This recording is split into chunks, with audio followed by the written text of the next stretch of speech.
안녕하십니까, 하늘의전입니다. 아, 네, 대표님. 예. 저희 전화로 상담 같은 게 많이 들어오는데 음. 보통 장례 발생 시에 병원이랑 집의 차이점이 어떤 건지 많이 물어보시더라고요. 그래서 요거 돌아가셨을 때 시점을 얘기하는 거? 맞아요. 이거 설명 한번 해주시면 더 좋을 것 같은데. 보통인 경우는 병원에 돌아가시지. 그런 경우에는 뭐 병원에서 절차에 따라서 병원이 계산하고, 그 다음에 의사 사인 받아서 사망 진단서라는 걸 받으면 되고, 우리가 출동해서 가족도 원하는 장례식장으로 모셔서 장례 진행하면 되는 거고, 다른 경우 집에서 돌아가실 경우에가 좀 복잡하지. 집에서 돌아가시게 되면 당황스럽잖아.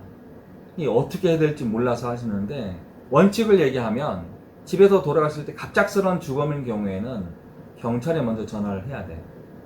경찰 전화해서 사망이 되었습니다 라고 얘기하고, 그러면 경찰들이나 과학수사대에서 출동을 해서 현장 아마 살피러 갈 거야.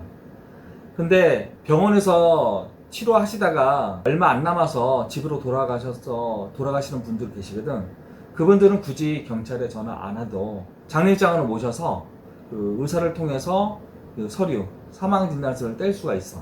근데 여기서 경찰이 출동했을 때하고 경찰이 출동 안 하고 그냥 의사만 갔을 때의 차이점이 있는데, 갑작스러운 사망인 경우는 경찰이 먼저 오겠지.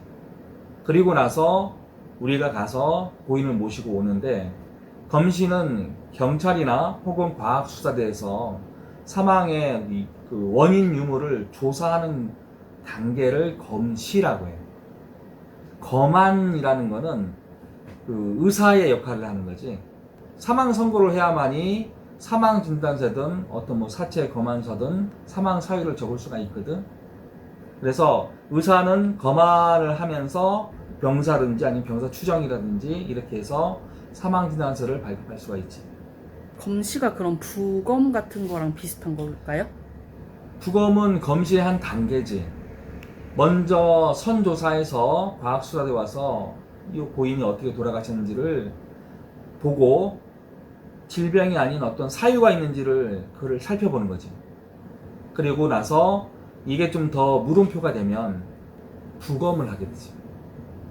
대수증 부검 안 하는 게 좋은데, 뭐 어떤 사유를 밝혀내기 위해서는 부검이 필수적으로 해야 되는 부분이야. 그래서 그때 하는 게 바로 우리가 알고 있는 부검. 정리해서 얘기하면, 뭐 병원에서 돌아갔을 때는 뭐 순리적으로 병원 의사가 나름대로 사망진단 진단하고, 그 다음에 하늘의전에 전화하면 원하시는 장례식장으로 모셔서 장례를 진행할 거고, 집에서 돌아가셨을 경우에는 갑작스러운 어떤 주검으로 해서 일어난 상황이면 먼저 경찰서에 먼저 전화를 하고, 그리고 나서 119에 전화하는 게 아니고, 그 119는 사망자는 이송은 안 하거든. 그래서 하늘의전에 전화하시면 저희 회사에 이송 차량을 보내서 고인을 이송할 수가 있는 겁니다.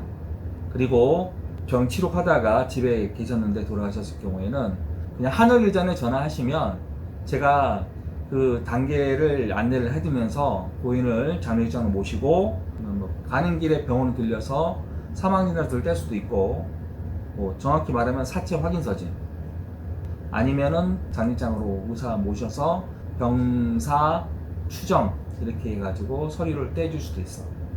중요한 건 당황하지 말고, 이도저도 모르겠다, 경찰에 전화해야 되는지 어디 구급차 119를 전화해야 되는지 뭐 모르겠다라고 하면 그냥 하늘의전에 전화 주세요.